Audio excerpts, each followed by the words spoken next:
What I'm going to be talking about today is going to be difficult to hear, and I may struggle to get some of the facts about this case out. The Chester County DA made it clear from the start of today's news conference the details would be shocking. Malinda Hoagland and Cindy Warren subjected Melinda to evil and torment that no child should ever have to endure, and they did it for months.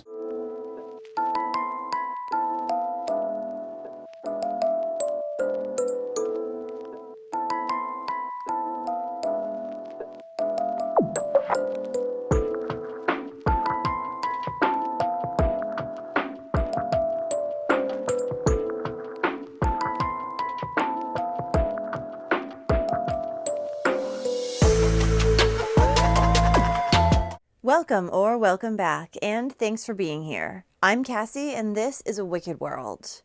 Now, if you haven't checked out A Wicked World on Patreon yet and want to have access to over 40 exclusive videos with new ones being added each month, then make sure you check that out using the link in the description box below. The story I have for you today is about a 12-year-old girl who was treated so horrifically for years that her body finally just could not take it any longer. This is the story of Malinda Hoagland.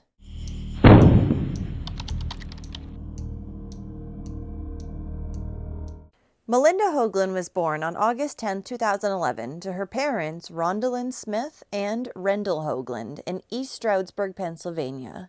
She was a sweet, appreciative, hardworking, kind young girl who excelled in school and was even given the Student of the Month award in early 2024. Melinda's mother, Rondalyn, has multiple sclerosis and currently lives in assisted care, but prior to her health failing, she had primary custody of Melinda.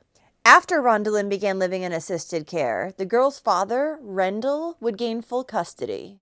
Then, in 2020, Rendell would begin dating a woman named Cindy Warren. And sometime in 2022, the couple, along with Melinda and Cindy's son, moved from the Poconos to Chester County, Pennsylvania.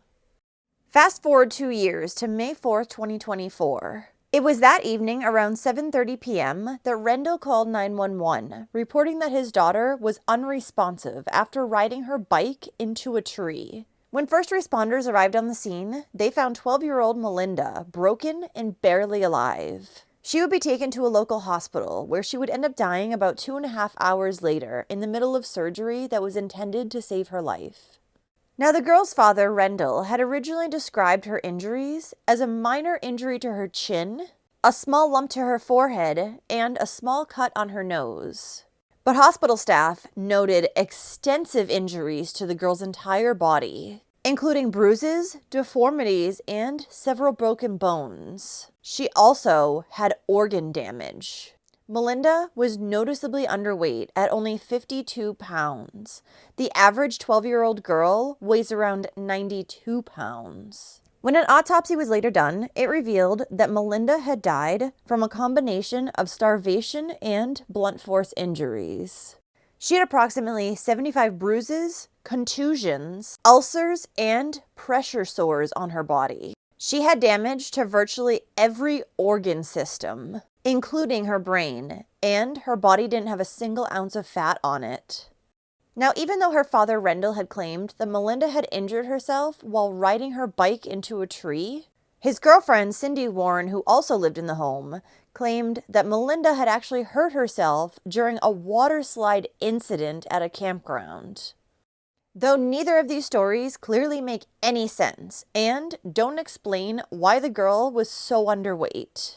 The reason why no one outside the home had noticed Melinda's deteriorating condition was because while the teen had previously been enrolled in North Brandywine Middle School, in November of 2023, she had actually started cyber school after she had 25 unexcused absences in 2023 and an additional 10 excused absences.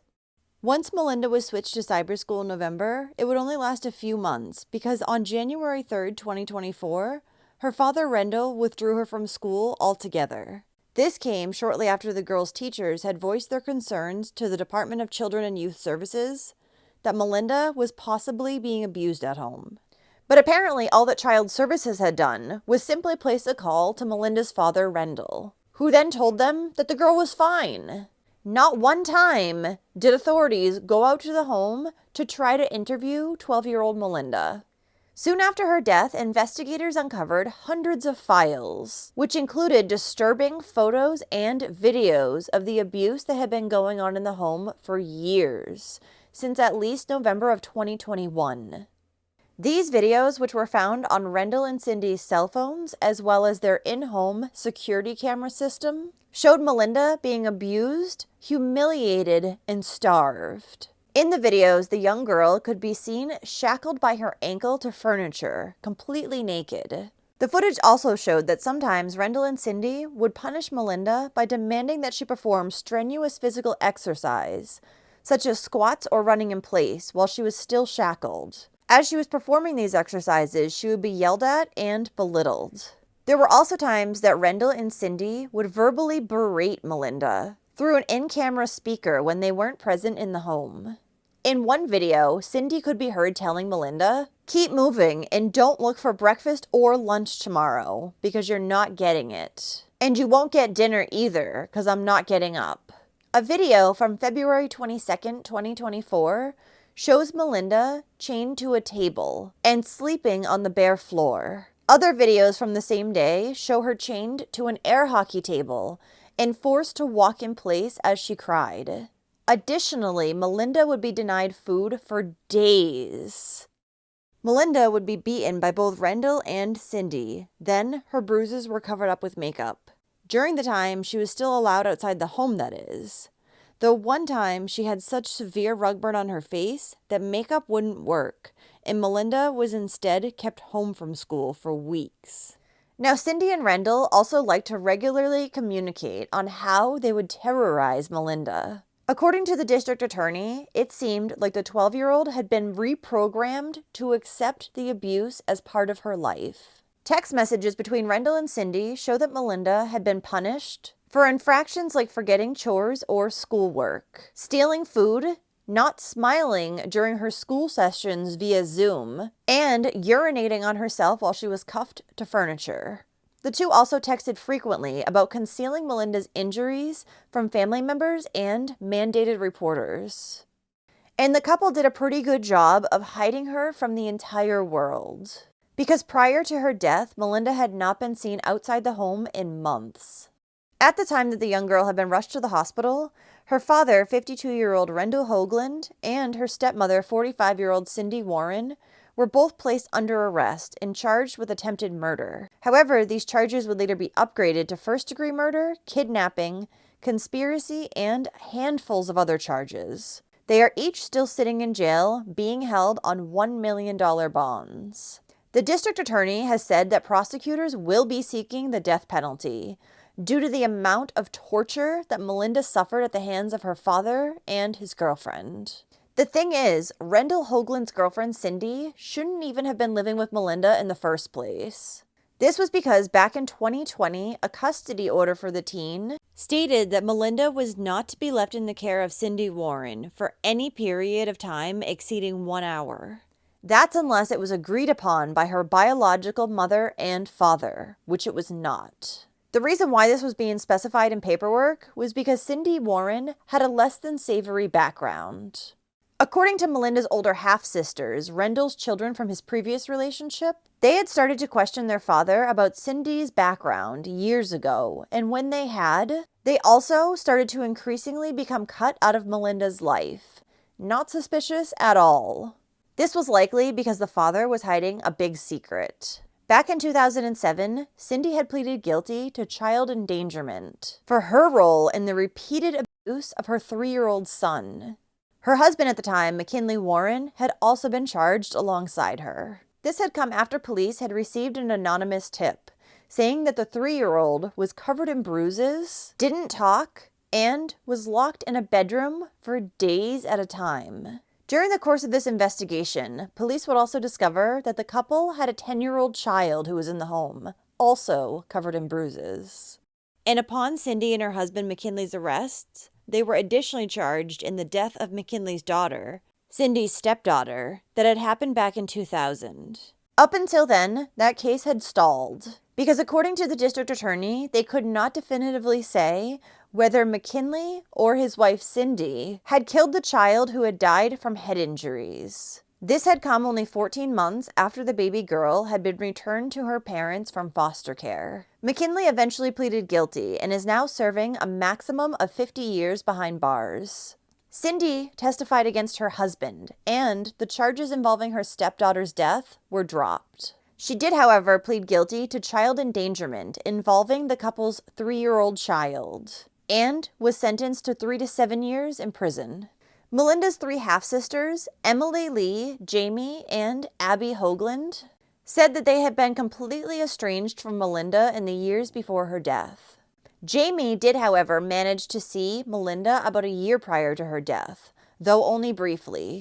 During their visit, Jamie had asked her sister how she was doing, how things were going. But according to her, Melinda didn't give off any signs that something was wrong. She seemed completely content. Jamie and her 2 remaining sisters have also filed a civil lawsuit on behalf of them and Melinda's estate.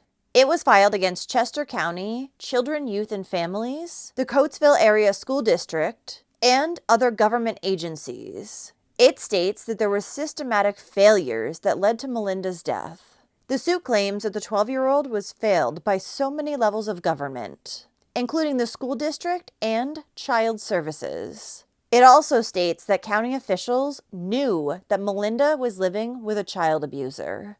Melinda's sisters hope that the lawsuit will spur improved communication between Child Protective Services throughout Pennsylvania, as well as start a national registry of physical offenders of children, much like Megan's Law.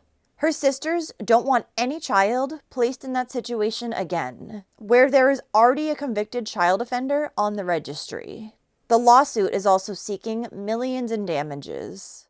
On June 23, 2024, the community came together at Community Park in Upper Mount Bethel Township to hold a celebration of life for 12-year-old Malinda Hoagland. Those in attendance celebrated the little girl by hanging photos of her, wearing #JusticeForMelinda t-shirts, and sharing fond memories of their time together. Melinda's 3 sisters who ran the event also put up a banner where they asked everyone to put up their thumbprints so that they can remember their celebration of Melinda's life together. The sisters plan to take the banner with them when they travel or do any future events. The 12-year-old sister Emily Lee said, "Melinda is not going to go down in vain. We are going to proceed with everything we can. Evil will not have the last word, and we will make sure that she is not just a statistic."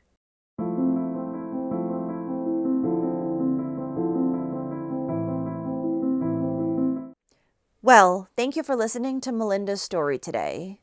This poor young girl was basically being treated like an animal by her father. Yet, she still seemed to keep a smile on her face in photos. It's like the district attorney had said. She was reprogrammed to accept the abuse in her life, which is incredibly sad.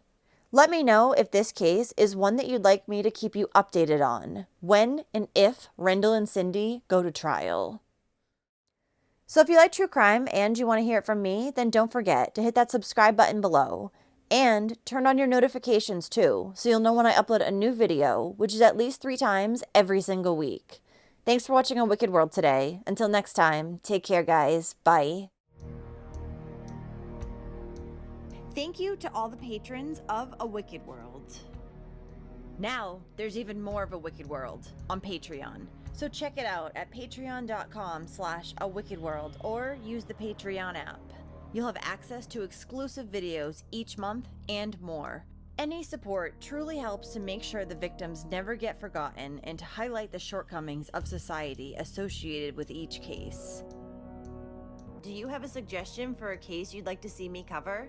If so, send me an email at awickedworldtruecrime@gmail.com.